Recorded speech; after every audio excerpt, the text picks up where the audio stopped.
எல்லோருக்கும் வணக்கம்.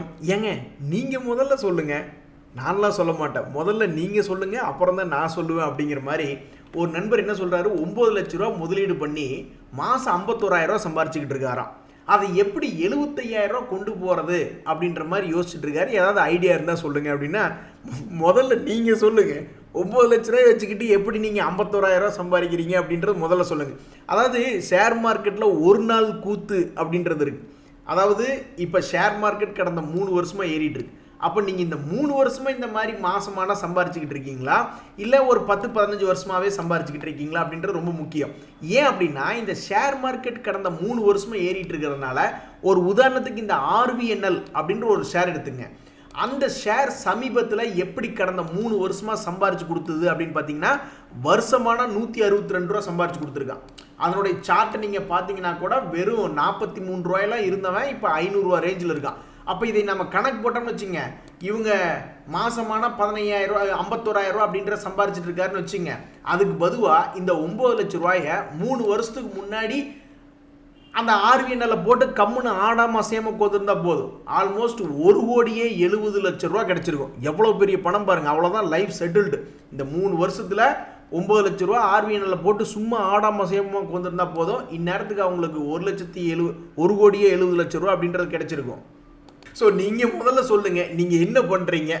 இந்த பட்டாசு லிஸ்ட்டுகள் மாதிரி சில லிஸ்ட்டுகளை தூக்கி வச்சுக்கிட்டு அது வழியாக நீங்கள் மாசமான 51,000 ரூபா அப்படிக்கு சம்பாதிக்கிறீங்களா, இல்லை வேறு ஏதாவது லிஸ்ட்டுகள் எடுத்து வச்சுக்கிட்டு அதன் மூலியமாக சம்பாதிக்கிறீங்களா, இல்லை என்ன ஸ்ட்ராட்டஜி அப்படின்றது பதிவிட்டீங்கன்னா, அதாவது மக்கள் தொண்டே மகேசன் தொண்டு அப்படிம்பாங்க. அதாவது ஒரு மனிதர்களுக்கு இலவசமாக செய்யக்கூடிய ஒரு தொண்டு, ஒரு வேலை என்பது நம்மளுக்கு பல வகையில் அதிர்ஷ்டம் அடிக்கும் அப்படின்ற மாதிரிலாம் சொல்லுவாங்க.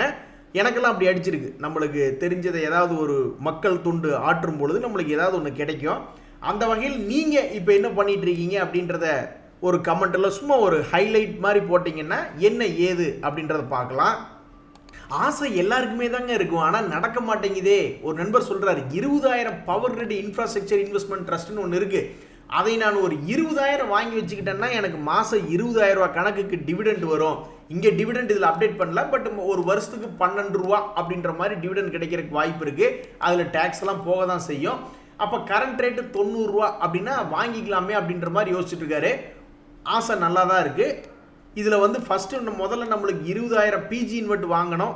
அதுக்கப்புறம் அவன் டிவிடெண்ட் தொடர்ந்து கொடுத்துக்கிட்டே இருக்கணும். தற்சமயத்துக்கு அடுத்த வருஷம் வரைக்கும் டிவிடெண்ட் ஈல்டு வந்து 12% பக்கம் கொடுக்குற மாதிரி தான் அவங்க சொல்லியிருக்காங்க. இந்த சமயத்தில் வந்து அதுக்கடுத்தடுத்த வருஷங்களில் கொடுப்பாங்களா அப்படின்னு பார்த்தோம்னு வச்சிங்களேன். ரிட்டர்ன் ஆன் கேபிட்டல் எம்ப்ளாய்டு, அதே மாதிரி ரிட்டர்ன் ஆன் ஈக்விட்டி, அவங்களுடைய ரிட்டர்ன் அவங்க டெப்ளாய் பண்ணுறாங்க பார்த்தீங்களா, அவங்களுடைய பணத்தை உள்ள இன்வெஸ்ட்மெண்ட் பண்ணுறாங்க. ஏதோ ஒரு டிரான்ஸ்மிஷன் லைன் வாங்குறாங்க, ஏதோ ஒன்று கணக்கு வச்சுங்க. ஸோ அப்போ ரிட்டர்ன் ஆன் கேபிட்டல் எம்ப்ளாய்டு, என்ன பணத்துக்கு அவங்க வேலை செய்கிறாங்களோ அதில் ஆல்மோஸ்ட் 13% பக்கம் சம்பாரிச்சுக்கிட்டு தான் இருக்காங்க.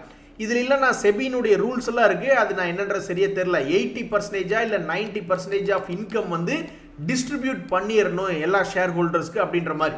அப்போ எப்படி பார்த்தாலும் ஒரு 10% மேலே கிட்டத்தட்ட அவங்க இன்ட்ரெஸ்ட் டிவிடெண்ட் தொடர்ந்து கொடுக்கக்கூடிய வாய்ப்பு அப்படின்றது தற்போதைய நிலவரத்தில் இருக்கு. அதே மாதிரி அவங்களுடைய ப்ராஃபிட் அப்படின்றதும் ஓரளவுக்கு பரவாயில்லாமே தான் போயிட்டு இருக்கு. So 2 point. ஒன்று, முதல்ல நம்மளுக்கு இந்த power grid infrastructure investment trust வாங்குறதுக்கு பணம் இருக்கணும். அவன் 140 ரூபாயிலிருந்து தொடர்ந்து சரிவடைஞ்சு இப்போ 90 ரூபாயில போயிட்டு இருக்கான். எந்த காலத்தில் இவன் திரும்பி ஏறுவான்னு தெரியல. நான் எத்தனையோ ஷேர் பார்த்துருக்கேன். இது என்ன அப்படியே கீழே போய் 0கே போகிற வரைக்கும் இப்படியே சரிஞ்சு போவானா? ஏதாவது ஒரு இடத்துல நின்று மேலே வருவான். ஒன்றா 90 ரூபாயிலிருந்து மேலே வருவான், இல்லைன்னா 80 ரூபாயிலிருந்து மேலே வருவான், இல்லைன்னா 60 ரூபா போயிட்டு அங்கேருந்து மேலே வருவான். எப்போ வருவான்னு தெரியல. பட் அது வரைக்கும் இந்த டிவிடெண்ட் கொடுத்துக்கிட்டே இருந்தால் ரொம்ப சந்தோஷம் தான். நம்ம நண்பர் சொல்கிற மாதிரி 20,000 ரூபா மாதம் கிடைச்ச மாதிரி இருக்கும். அப்போ 20 லட்ச ரூபா பக்கம் போட்டால் மாதம் ஒரு 20,000 ரூபா அப்படின்ற மாதிரி வந்துட்டு இருந்தால் சந்தோஷம் தான். ஏன்னா இப்போல்லாம் வீடு கட்டுறாங்க, நிலம் வாங்குறதுக்கே 20-30 லட்ச ரூபா ஆகுது. அப்புறம் வீடு கட்டுறதுக்கு ஒரு 10-20 லட்ச ரூபா ஆகுது. ஆக மொத்தம் 50 லட்ச ரூபா செலவு பண்ணி அவங்க ஒரு 30-40,000 ரூபா வாடகை வாங்குறாங்க. அப்படின்ற சமயத்தில் இந்த 20 லட்ச ரூபா செலவு பண்ணி மாதம் 20,000 வந்ததுன்னா ஓரளவுக்கு பரவாயில்ல தான். நண்பர்களே, எக்ஸ்பீரியன்ஸால் ஆன ஆளுக சொல்கிறது வந்து நம்மளுக்கு ஏதோ ஒரு கடல்ல இருந்து யாராவது ஒருத்தர் ரொம்ப கஷ்டப்பட்டு முத்து எடுத்துகிட்டு வந்து நம்ம கையில் கொடுக்குற மாதிரி. ஸோ ஒரு நண்பர் சொல்கிறாரு, என்கிட்ட 2 டிமேட் அக்கௌண்ட் இருக்குது, ஈக்விட்டி ட்ரேடிங்கில் ஆல்மோஸ்ட் நான் 10 லட்ச ரூபா சம்பாரிச்சிட்டேன். ஆனால் நான் வந்து எஃப்என்டோ பண்ணி கிட்டத்தட்ட 2.5 லட்ச ரூபா லாஸ் தான் பண்ணியிருக்கேன் அப்படின்றார். இவருக்கு வந்து எல்லா நாலேஜும் இருக்குது, இருந்தாலும் இவர் ஏன் லாஸ் பண்ணுறாருன்னா அது ஏதோ ஒரு காரணம். ஒரு 11 பேர் தான் ஜெயிக்க முடியும் அப்படின்றாங்க ஷேர் மார்க்கெட் ட்ரேடிங்கில், எஃப்என்டோ ட்ரேடிங்கில். மீதி 89 பேர் லாஸ் தான் பண்ணுறாங்க. அப்போ இவருக்கெல்லாம் வந்து ஈக்விட்டி இன்வெஸ்ட்மெண்ட்டில் 10 லட்ச ரூபா சம்பாதிச்சவருக்கு அது தெரியாதா? அது வேறு ஏதோ ஒரு காரணம். அது ஸ்ட்ராட்டஜி மட்டுமே ஆப்ஷன் ட்ரேடிங்கில் தேவையில்லாத சைக்காலஜி முதல் கொண்டு பல்வேறு விஷயங்கள் இருக்குது. அதனால் இவர் என்ன சொல்கிறாருன்னா, ஆல்வேஸ் ஈக்விட்டி இன்வெஸ்ட்மெண்ட் பண்ணி சம்பாதிக்கிறதா பெஸ்ட்டு, சேஃப், நோ டென்ஷன் அப்படின்றாரு.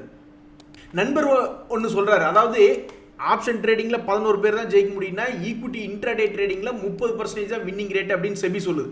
இன்னொரு நண்பர் என்ன சொல்கிறாருன்னா, இன்ட்ராடே ட்ரேடிங்கில் எல்லாத்துக்கிட்டையுமே தான் ஸ்ட்ராட்டஜி இருக்குது. இவர் என்ன சொல்கிறாருன்னா, இதுக்கு முந்தின நாளினுடைய open high low close note பண்ணி வச்சுங்க. அந்த ஹையை பிரேக் அவுட் ஆகும் பொழுதோ அல்லது லோவை பிரேக் அவுட் ஆகும் பொழுதோ பாசிபிலிட்டி இருக்குது அப்படின்ற மாதிரி அவர் நினச்சிக்கிட்டு இருக்காரு. உண்மைதான். இதில் ஒரு 30% அப்படின்றதான் வின்னிங் இருக்குது. மீதி இருக்கக்கூடிய 70% என்ன பண்ணுவான்னா, இப்படியே தொடர்ந்து மேல் நோக்கி போகாமல் மேலேருந்து கீழே வந்துட்டு அப்புறம் மேலே போவான், இல்லைன்னா மேலேருந்து கீழே வந்துட்டு அப்புறம் மேலே போவான், அல்லது கீழே போயிடுவான். அப்போ ஸ்டாப் லாஸ் எல்லாம் ஹிட் பண்ணி விட்டுட்டு அப்புறம் மேலே நோக்கி போவான் அல்லது கீழே போவான், ஏதாவது ஒன்று பண்ணுவான். கடைசியில் நெட் ரிசல்ட் அப்படின்னு பார்க்கும்பொழுது நம்மளுக்கு அதில் வின்னிங் ரேட் கொஞ்சம் கம்மி தான்.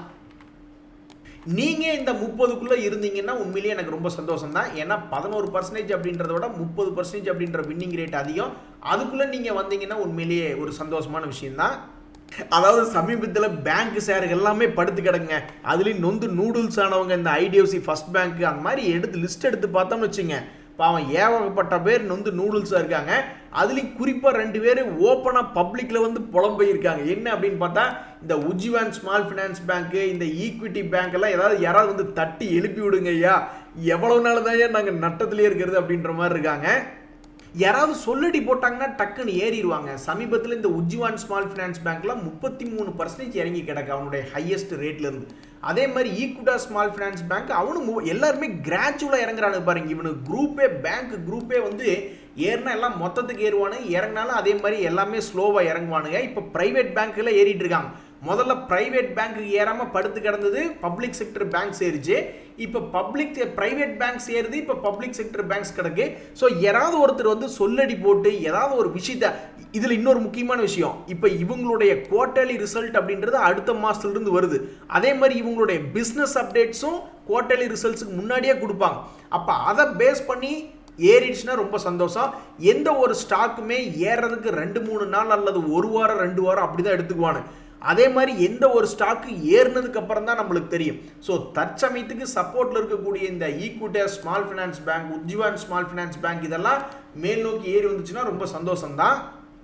நண்பர்களே, ஷேர் மார்க்கெட்டில் தொடர்ந்து ஒரு ஷேர் கீழே இறங்கிட்டே இருக்கு. அவன் எப்போ திரும்புவான் அப்படின்ற மாதிரி நிறைய பேர் பார்த்துட்டு இருப்பாங்க. அதுக்கு நிறைய ஸ்ட்ராட்டஜி செட்டப்ஸ் எல்லாம் இருக்குது. ஒரு நண்பர் கூட யோசிக்கிறார், இந்த மாதிரி புல்லிஷ் என்கல்ஃபிங் அப்படியே தொடர்ந்து கீழே இறங்கிட்டே இருக்கு, திடீர்னு ஒரு பெரிய பார் போட்டு புல்லிஷாக மாறுறான். அந்த சமயத்தில் ஆர்எஸ்ஐயும் ஒரு 60க்கு மேலே இருக்குது, எம்ஏசிடியும் பை சிக்னலாக இருக்குது, கிராஸ் ஓவர் ஆகுது அப்படின்ற மாதிரி இருக்குன்னு வச்சிங்களேன். அது ஒர்க் அவுட் ஆகுமா அப்படின்ற மாதிரி பார்த்துட்டு இருக்காரு. என்னை பொறுத்த வரைக்கும் இந்த மாதிரியான செட்டப்பு கூட ஏதாவது ஒரு நியூஸ் வந்து விழுந்ததுன்னு வச்சுக்கோங்களேன், அப்போ வந்து ரொம்ப வெறித்தனமாக இருக்கும். ஸோ இது சப்போர்ட் ட்ரெண்டு திரும்புது, அப்போ ஒரு பாசிட்டிவ் நியூஸ் வருது அப்படின்னா அந்த ஸ்டாக்கெல்லாம் மேல் நோக்கி வரக்கும் வாய்ப்புகள் இன்க்ரீஸ் ஆகுது, ப்ராபபிலிட்டி இன்க்ரீஸ் ஆகுது. அப்போ அந்த நியூஸ்கள்லாம் எப்போ வருது அப்படின்னா, குவார்டர்லி ரிசல்ட்ஸ் வந்து நாங்கள் இப்போ அனௌன்ஸ்மெண்ட் பண்ண போகிறோம் அப்படின்னு ஒரு நியூஸ் சொல்லுவாங்க, அல்லது ஏஜிஎம் வந்து இந்த டேட்டில் வரப்போகுது அப்படின்ற மாதிரி நியூஸ் சொல்லுவாங்க, அல்லது ரைட்ஸு போனஸ் அப்படி இப்படின்னு ஏதாவது ஒரு நியூஸ் சொல்லும் பொழுது அந்த சமயத்தில் இந்த ஸ்டாக் சப்போர்ட்லேருந்து திரும்புகிறோம் அப்படின்னா அதுக்குனுடைய ப்ராபபிலிட்டி அதிகம்.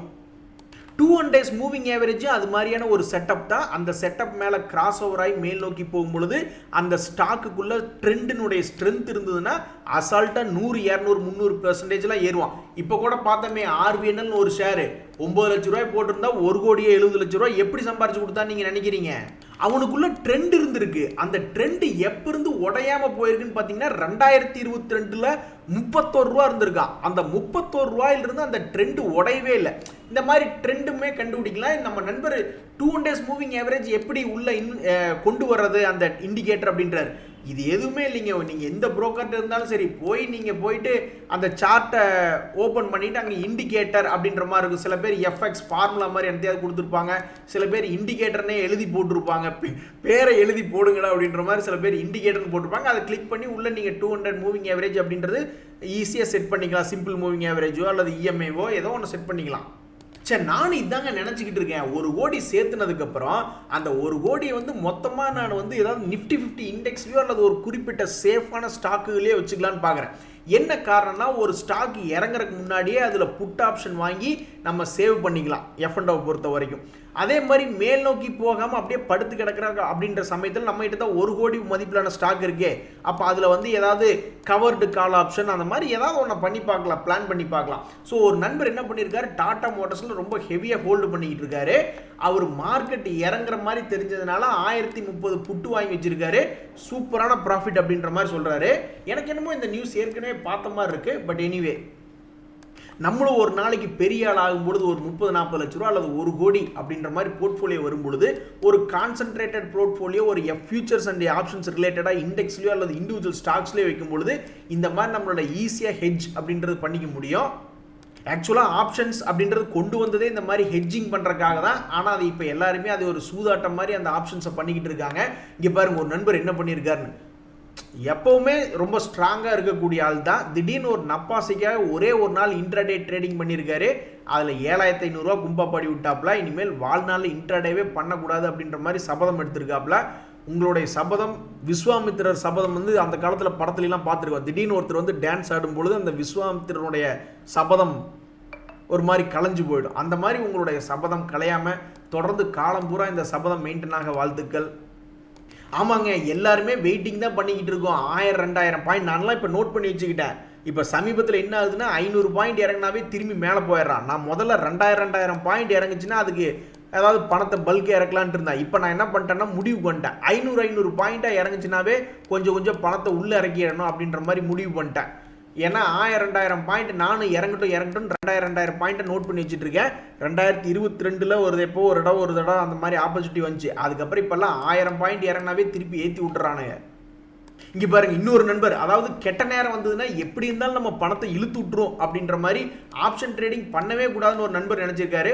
ஃப்ரெண்ட்ஸ் பண்ணுறதை பார்த்து கிட்டத்தட்ட இப்போ போன வாரத்தில் மட்டும் 80,000 ரூபா லாஸ் பண்ணியிருக்காப்புல. 2 வருஷத்தில் இன்வெஸ்ட்மெண்ட்டில் 1.5 லட்ச ரூபா அப்படின்ற மாதிரி சம்பாரிச்சு இப்போ ஒரே வாரத்தில் 80,000 ரூபா லாஸ் பண்ணியிருக்காரு. அதாவது கெட்ட நேரம் எல்லாத்துலேயுமே வருங்க. காரில் ஏதாவது ரிப்பேர் பண்ணி விட்டுரும், பைக் எல்லாமே ஓகே. பட் நம்மளுடைய கட்டுப்பாட்டுக்குள்ளே இப்போ நீங்கள் 80,000 ரூபா லாஸ் பண்ணுறதுக்கு பொதுவாக ஒரு 7,000 ரூபா இல்லைன்னா 8,000 ரூபா லாஸ் பண்ணியிருந்தீங்கன்னு வச்சுங்களேன், இது பெரிய விஷயம் கிடையாது. ஏன்னா உங்களுக்கு ஷேர் மார்க்கெட் நல்லா தெரிஞ்சிருக்கு. நீங்கள் 8,000-7,000 லாஸ்லேயே அல்லது ஒரு 20,000 கூட தான் ஆகட்டும், அப்போவே நீங்கள் சுதாரிச்சு வெளியே வந்திருக்கணும். 80,000 வரைக்கும் நீங்கள் விட்டுருக்க கூடாது. அப்படி நீங்கள் 80,000 ரூபா விடுற மாதிரி இருந்தால் உங்களுடைய மாத வருமானம் ஒரு 8 லட்ச ரூபாயா இருக்கணும். அப்படின்னா தான் ஒரு 10% போனால் தொலைதுன்னு விடலாம். மற்றபடி நீங்கள் 80,000 ரூபாய்க்கெல்லாம் நீங்கள் போவே கூடாது. இங்கே பாருங்க, அதாவது எல்லாருமே அந்த மேரேஜ் பண்ணி பார்க்கணும்னு நினைக்கிற மாதிரி, மேரேஜ் பண்ணவன் என்ன சொல்லுவான், புலம்புவான். ஆனால் மேரேஜ் பண்ணணும் அப்படின்ற ஆசைப்படுறவங்களும் இருப்பாங்க. அந்த வகையில் அந்த ஆப்ஷன்ஸ் ட்ரேடிங் 11 பேர் தாங்க ஜெயிக்க முடியும் அப்படின்னா, இருந்தாலும் அதை டச் பண்ணி பார்க்கணும் அப்படின்ற மாதிரி நிறைய பேர் நினைக்கிறாங்க. என்னை பொறுத்த வரைக்கும் நான் ஆப்ஷன் ட்ரேடிங்லாம் நான் முதல்ல அலசி ஆராய்ஞ்ச வரைக்கும் எனக்கு எத்தனையோ நண்பர்கள் வந்து இன்புட் கொடுத்துருக்காங்க. இங்கே பாருங்க, ஆப்ஷன் ட்ரேடிங் இப்படி அப்படின்ட்டு நிறைய நண்பர்கள் இன்புட் கொடுத்துருக்காங்க. அதை எல்லாத்தையும் நான் சாராம்சமாக ஒன்று சொல்கிறேன். நீங்கள் ஆப்ஷன் ட்ரேடிங்கை பொறுத்த வரைக்கும் வாங்குற ஆளாகவும் விற்கிற ஆளாகவும் இருக்கணும். நீங்கள் அந்த ஸ்ப்ரெட் வந்து வெர்டிகல் ஸ்ப்ரெட்டாக இருக்கலாம் அல்லது ஹரிசாண்டல் ஸ்ப்ரெட்டாக இருக்கலாம். உங்களுடைய ஆப்ஷன் ட்ரேடிங் பொசிஷன் அப்படின்றது எடுத்து பார்க்கல, அதனுடைய பே ஆஃப் டயக்ராம் இந்த மாதிரி இருக்கணும். மார்க்கெட் சென்டரில் இருக்குது, இந்த பக்கம் போனாலும் லாபம், இந்த பக்கம் போனாலும் லாபம், ஒரே இடத்துல நடுவில் நின்றால் கொஞ்சோண்டு மட்டும் நஷ்டம் அப்படின்ற மாதிரி இருக்கணும். அல்லது மார்க்கெட் வந்து நடுவில் நின்றுச்சுன்னா லாபம், இந்த பக்கம் வெளியே போயிடுச்சுனாவோ இந்த பக்கம் வெளியே போயிடுச்சுனாவோ உங்களுக்கு மினிமம் லாஸ் அப்படின்ற மாதிரி இருக்கும். இந்த 2 மாதிரி தான் உங்களுடைய பே ஆஃப் டயக்ராம் இருந்ததுன்னா, ஃபஸ்ட்டு இம்பார்ட்டண்ட்டான விஷயம் உங்களுடைய ஸ்டாப் லாஸ் ரொம்ப கம்மியாக இருக்கும். 2வது இம்பார்ட்டண்ட்டான விஷயம், அந்த எக்ஸ்பைரி சமயத்தில் உடனே கிடைச்சிருமா, உடனேவெல்லாம் கிடைக்காது. அது கடைசி எக்ஸ்பைரி டேல அதுவும் 3 மணி வரைக்கும் உங்களை இழுத்து விட்டுட்டு தான் ஏதாவது ஒரு முடிவுக்கு வருவானு. ஸோ அப்போ பொறுமையாக இருந்து ஏதாவது ஒரு சைடு ப்ராஃபிட் பண்ணக்கூடிய ஆப்பர்ச்சுனிட்டி அப்படின்றது இன்க்ரீஸ் ஆகுது. ஸோ இந்த மாதிரி பே ஆஃப் டயக்ராம் இருக்கக்கூடிய ஸ்ட்ராட்டஜிகளை நீங்கள் பார்த்து எக்ஸ்ப்ளோர் பண்ணுங்கள் யூடியூப்பில். அட கடவுளை, இங்கே பார்த்தீங்களா, கெட்ட நேரம்னு வந்ததுன்னா அது எப்படி வேணாலும் வரும். ஒரு நண்பர் வந்து 1.5 லட்சம் ஷேர் 18 ரூபா 30 பைசாக்கு வாங்கியிருக்காரு. இப்போ வந்து 10 ரூபா இருக்கும் போல். இப்போ ஒருவேளை நான் இந்த மாதிரி போய் மாட்டிக்கிட்டேன்னு வச்சுங்களேன், அல்லது நீங்கள் இந்த மாதிரி போய் மாட்டிக்கிட்டீங்கன்னா, அதாவது நானாக இருந்தேன்னா என்ன பண்ணுவேன்னா, நான் மாட்டிக்கிறது ஓகே, நான் போய் இந்த இடத்துல நான் இருக்கிறதுலே ஹையஸ்ட் ரேட்டு 18 ரூபாயில் மாட்டும் பொழுதே நான் என்ன பண்ணியிருப்பேன்னா, இப்போ கூட பேசினமே டாடா மோட்டர் எப்படி ஒருத்தர் வந்து மிக விவரமாக ஒரு புட் ஆப்ஷனை வாங்கிட்டு, ஏன்னா ஒரு பொசிஷன் அதிகமாக இருக்குது, அதனால் புட் ஆப்ஷனை வாங்கி கீழே டாடா மோட்டர் இறங்கினாலும் ஜெயிச்சு வெளியே வந்துட்டார். அப்போ இந்த நண்பர் என்ன பண்ணியிருக்குன்னா, அந்த மாதிரி பெரிய பொசிஷன் இந்த மாதிரி ஏதாவது இது பை லக்கு இது வந்து எஃப்என்டோவில் இருக்குது இந்த வோடஃபோன் ஐடியா. அப்போ இவர் இந்த இடத்துல பெரிய பொசிஷன் பில்டப் பண்ணுறாருனாவே இவர் வந்து ஏதாவது ஒரு புட் ஆப்ஷன்லாம் வாங்கி சேவ் பண்ணியிருக்கணும். ஸோ தும்பை விட்டுட்டு வாழை பிடிக்கிறது அப்படிம்பாங்க.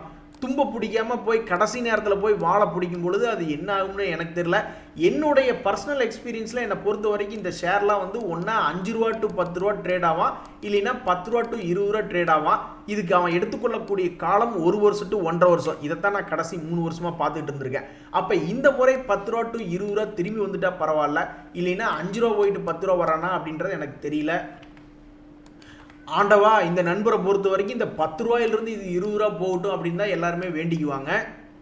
நண்பர்களே, நான் இந்த என்டிபிசி வாங்கி வச்சா என்டிபிசி கிரீன் ஐபிஓவில் ஷேர் ஹோல்டர் கோட்டா ப்ரெஃபரன்ஸ் ஏதாவது கிடைக்கும் அப்படின்ற மாதிரி நியூஸ் பார்த்துக்கிட்டு இருக்கேன். ஆனால் அதனுடைய ரெக்கார்ட் டேட் எப்போ அப்படின்றதான் நானும் தேடி பார்த்துட்டு இருக்கேன். இது வரைக்கும் கிடைக்க மாட்டேங்குது. யாருக்காவது என்டிபிசி எந்த டேட்டில் வாங்கி வச்சா அது எலிஜிபிள் அப்படின்றது தெரியும். நிறைய பேர் என்டிபிசி ஷேர் இல்லாமே ஷேர் ஹோல்டரில் கோட்டாவில் போட்டவங்கலாம் இருக்காங்க. அது மாதிரி நான் நிறைய பேரை பார்த்துருக்கேன். அவங்க ஷேர் ஹோல்டராகவே இருக்க மாட்டாங்க. இதுக்கு முன்னாடி டாடா டெக்கில் அப்படி தான் ஐபிஓ அப்ளை பண்ணாங்க. அந்த மாதிரி நிறைய பேர் இருக்காங்க. பட் அந்த ஒரு ஷேராவது வாங்கி வச்சுக்கணும் இல்லையா, அந்த எக்ஸ் டேட்டில் ஒரு ஷேராவது வாங்கி வச்சுக்கிட்டா கூட நம்ம ஒரு ஷேர் ஹோல்டராக தான் போகிறோம். ஏன்னா அவங்க 2 எலிஜிபிலிட்டி சொல்கிறது இல்லை, மினிமம் குவான்டிட்டி இவ்வளவு இருக்கணும், அந்த ரெக்கார்ட் டேட்டில் ஹோல்டு பண்ணணும் அப்படின்ற மாதிரி சொல்லலையே. அவங்க சொல்கிறது ரெக்கார்ட் டேட்டில் இருக்கணும் அப்படின்றாங்க. அப்போ ரெக்கார்ட் டேட்டில் ஒரு ஷேர் வாங்கி வச்சாலும் நான் ஷேர் ஹோல்டர் தான். ஒரு நண்பர் வந்து 5 to 8% ப்ராஃபிட் புக் பண்ணுறேன், அது ஜாலியாக இருக்குது அப்படின்ற மாதிரி சொல்கிறாரு. அதில் எனக்கு சந்தோஷம் வரலைங்க. நானும் பார்த்துருக்கேன், மேக்ஸிமம் எல்லாருக்குமே அந்த +5% அப்படின்ற ப்ராஃபிட் கிடச்சிருது. அதுக்கப்புறம் அதை பில்டப் பண்ணி 20, 40, 100, 500% கொண்டு போகிறதுல தான் நம்மளுக்கு மார்க்கெட்டும் சப்போர்ட் பண்ணணும், நம்மளுக்கும் சைக்காலஜிக்கலாக ஹெல்ப் பண்ணணும். பட் இந்த 5 to 6% அப்படின்றது வந்து பெரும்பாலும் நிறைய பேர்த்துக்கு சேஃபாக கிடச்சிருது. ஆனால் இதில் இன்னொரு முக்கியமான விஷயம், நீங்கள் 5 to 8% வந்தால் வித்தரன்றீங்க. அப்போ என்னை பொறுத்த வரைக்கும் ரிஸ்க் ரிவார்டு 1:4 அல்லது 1:2 இருந்தால் தான் ஒரு வின்னிங் ஸ்ட்ராட்டஜி. அப்போ நீங்கள் 5% புக் பண்ணுற மாதிரி இருந்தால், கீழே வர்ற மாதிரி இருந்தால் நீங்கள் என்ன பண்ணுவீங்க, 20% லாஸ் போனாலும் வச்சுருப்பீங்களா, இல்லை 40% லாஸ் போனாலும் வச்சுருப்பீங்களா, இல்லை -2 அல்லது -3 வந்தாலும் கட் பண்ணி விட்டுருவீங்களா அப்படின்றது தெரியப்படுத்துங்க.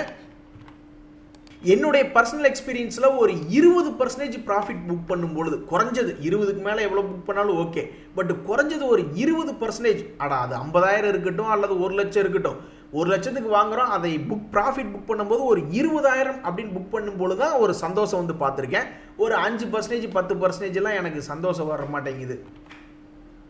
பாவங்க, ஒரு நண்பர் வந்து 2.5 லட்ச ரூபா பாவம் லாஸ்ட்டில் இருக்கார், NMDC அப்படின்ற ஒரு ஷேர். நான் பார்த்த வரைக்கும் எந்த ஷேர் எப்போ மேல் நோக்கி வரும் அப்படின்னா ஃபஸ்ட்டு டெக்னிக்கலாக பார்த்துருவோம். டெக்னிக்கலாக பார்க்கும்போது என்னைக்காவது ஒரு 2 days மூவிங் ஆவரேஜ் வந்து ரீட்ரேஸ்மெண்ட் தொடும்பொழுது அது மேல் நோக்கி வந்து பார்த்துருக்கேன். அப்படி இல்லையா, மேலே இருந்து பர்சன்டேஜ் பேசிஸில் ஒரு 40% அல்லது 80% இறங்கும் பொழுது அங்கிருந்து மறுபடியும் பவுன்ஸ் பேக் ஆகி நான் பல ஷேர்களை பார்த்துருக்கேன். இது போக ஃபண்டமெண்டல்ஸ், அடிப்படை லட்சணம் அப்படிம்பாங்க. அடிப்படையாக இதில் ஏதாவது ஒரு விஷயம் இருந்தால், டிவிடெண்ட் கொடுக்கக்கூடிய கம்பெனியாக இருந்ததுன்னா இது ஏறி நான் பார்த்துருக்கேன். ஸோ டிவிடெண்ட் இது கொடுக்கக்கூடிய பங்காக இருக்குது. அதே மாதிரி ஃபேஸ் வேல்யூ 10 ரூபா இருக்குது, ப்ரொமோட்டர் நல்ல ப்ரொமோட்டர்னா என்னைக்காவது ஒரு நாள் ஸ்பிளிட்டு போனஸ்னு எதையாவது அவனை சொல்லுவானுங்க. அப்போ நியூஸை பேஸ் பண்ணி அவனுடைய பழைய கையை தாண்டி பார்த்துருக்கேன். சமீபத்தில் கூட இந்த சிடிஎஸ் எல்லாம் வந்து அவனுடைய பழைய கையை தாண்டி மேலே வந்தான். ஸோ அந்த மாதிரி ஒரு இது வந்து முதல் பேராமீட்டர். 2வது ஃபேஸ் வேல்யூ, அதே மாதிரி அதனுடைய ப்ரொமோட்டர்லாம் ஒரு நல்ல குரூப்பாக இருக்கணும். 3வது வந்து அவன் இருக்கக்கூடிய செக்டர் வந்து நல்ல ஃபோக்கஸில் இருக்கக்கூடிய செக்டராக இருக்கும். இப்போதைக்கு மெட்டல் செக்டர்லாம் நல்ல ஃபோக்கஸில் தான் இருக்குது. சைனா இப்போ டவுனில் இருக்குது. திடீர்னு அவனுடைய எக்கனாமி பிக்கப் ஆச்சுனாக்கா இந்த மெட்டல் செக்டர்லாம் இன்னுமே பயங்கரமாக வருவோம். ஸோ செக்டர் வந்து இவனை பொறுத்த வரைக்கும் பாசிட்டிவாக தான் இருக்குது. அதே மாதிரி அவனுடைய மற்ற ஃபண்டமெண்டல்ஸ், அந்த ஸ்டாக் வந்து கொஞ்சம் சீப்பாக இருக்குது. அவன் சம்பாரிச்சு கொடுக்கறத விட இப்போதைக்கு சீப்பாக இருக்கான்னா அவன் சீப்பாகவும் இருக்கான், தற்சமயத்துக்கு சீப்பாக இருக்கான். அதுக்கப்புறம் இன்ட்ரின்சிக் வேல்யூ, புக் வேல்யூ அந்த மாதிரிலாம் இருக்குது. அதே மாதிரி பிஇஜி ரேஷியோ, அவனுடைய கடன் கம்மியாக இருக்குது அப்படின்ற மாதிரி இருந்தால் அதுலேயும் வந்து இவன் கொஞ்சம் பாசிட்டிவ்னஸ் அப்படின்ற மாதிரி இருக்கான்.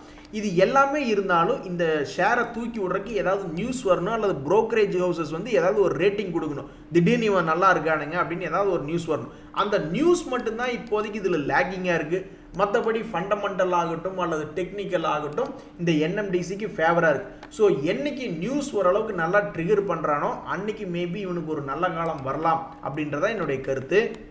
நானாக இருந்தேன்னா இவ்வளோ பெரிய லாஸ் ஆகுது அப்படின்றத பார்த்து பயப்பட மாட்டேன். ஏன் அப்படின்னா நான் உள்ளே இறங்குறதுக்கு முன்னாடியே இந்த இடத்துல நான் வாங்கிட்டேன்னா அப்போ இங்கே வாங்குறதுக்கு ஒரு பணம், இங்கே வாங்குறதுக்கு ஒரு பணம், அதுக்கும் கீழே அதாவது 20% இறக்கத்தில் ஒரு பணம், 40% ஒரு இறக்கத்தில் ஒரு பணம், 80% ஒரு இறக்கத்தில் பணம், அதே மாதிரி ஒரு 3 வருஷம் 4 வருஷம் பொறுமையாக இருக்கணும் அப்படின்ற மாதிரி நான் தெரிஞ்சுக்கிட்டு தான் உள்ளே இறங்குவேன். இன்றைய தகவல் அனைத்து உங்களுக்கு உதவியாக இருந்ததுன்னா எனக்கு சந்தோஷம் தான். ரொம்ப நன்றி, வணக்கம்.